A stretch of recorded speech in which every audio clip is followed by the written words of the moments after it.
এশারের নামাজের পরে একটি দোয়া পড়লে আল্লাহ তাআলা গায়বী ভাবে আপনাকে রিজিকের ব্যবস্থা করে দিবেন। এই দোয়াটা নবীজি সাল্লাল্লাহু আলাইহি সাল্লাম নিজে তার কলিজার টুকরা ফাতেমা রাদিয়াল্লাহু তাআলা আনহাকে শিখিয়ে দিয়েছিলেন। খুবই চমৎকার একটি দোয়া। একবার নবীজি সাল্লাল্লাহু আলাইহি সাল্লামের কাছে কিছু বকরি হাদিয়া এসেছে। হযরত আলী রাদিয়াল্লাহু আনহু সেগুলো দেখে বাসায় আসছেন। হযরত আলী রাদিয়াল্লাহু আনহুর বাসায় কোনো খাবার ছিলেন না।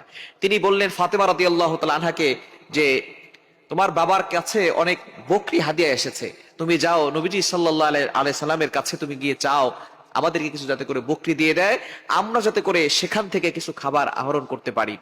নবীজি সাল্লাল্লাহু আলাইহি ওয়াসাল্লামের কাছে যখন ফাতেমা রাদিয়াল্লাহু তাআলা আনহা গেলেন, যাওয়ার পরে নবীজি সাল্লাল্লাহু আলাইহি ওয়াসাল্লামকে বললেন, ইয়া আমার পিতা, আপনি আমাকে একটা বকরি দিয়ে দেন অথবা দুইটা বকরি দিয়ে দেন, আমাদের বাসায় কোনো খাবার নাই। নবীজি সাল্লাল্লাহু আলাইহি সাল্লাম তাকে বললেন, ফাতেমা, তোমাকে আমি এই বকরি না দিয়ে যদি এমন কিছু দোয়া শিক্ষা দেই যে দোয়ার মাধ্যমে আল্লাহ তাআলা স্বয়ং তোমাকে গায়বী ভাবে রিজিকের ব্যবস্থা করে দিবেন। নবীজি সাল্লাল্লাহু আলাইহি ওয়াসাল্লাম হযরতে ফাতেমা রাদিয়াল্লাহু তাআলা আনহাকে দোয়া শিক্ষা দিয়ে দিলেন। ফাতেমা রাদিয়াল্লাহু তাআলা আনহা যখন বাড়িতে গেলেন, হযরতে আলী রাদিয়াল্লাহু তাআলা আনহু এবং তার সন্তান হাসান হোসেন রাদিয়াল্লাহু তাআলা আনহুমা দুইজনে মিলে রেডি হয়ে আছেন, বকরি আসবে, জবাই করে রান্না করা হবে।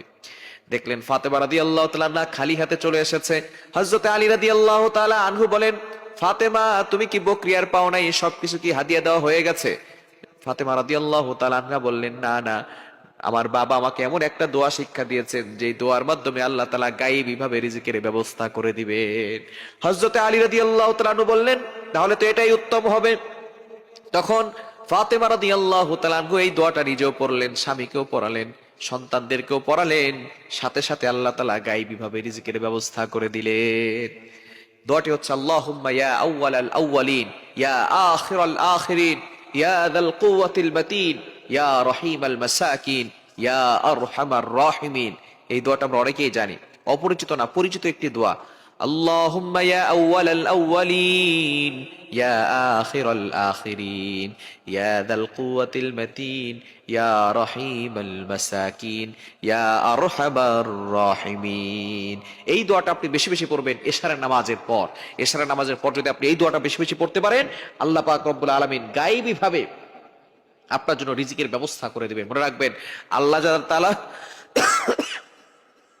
আল্লাহ তাআলা সবার জন্য রিজিকের ব্যবস্থা করেন। একেবারে ছোট্ট ছোট্ট প্রাণী, তাকেও আল্লাহ তাআলা রিজিক দিয়ে থাকেন। সবচেয়ে বড় বড় প্রাণী, তাকেও আল্লাহ তাআলা রিজিক দিয়ে থাকেন। আল্লাহ নিজে বলে দিয়েছেন 12 নম্বর পারার 1 নম্বর পৃষ্ঠার 1 নম্বর লাইন সূরা হুদের 6 নম্বর আয়াতে বলছেন, ওয়ামা মিন দাব্বাতিন ফিল আরদি ইল্লা আলাল্লাহি রিজকুহা। দুনিয়ার ভিতরে এমন কোন প্রাণী নাই যে প্রাণীর রিজিক আল্লাহ তাআলার ব্যবস্থা করেন না। আল্লাহ তাআলা সব প্রাণীর রিজিকের ব্যবস্থা করে দেন।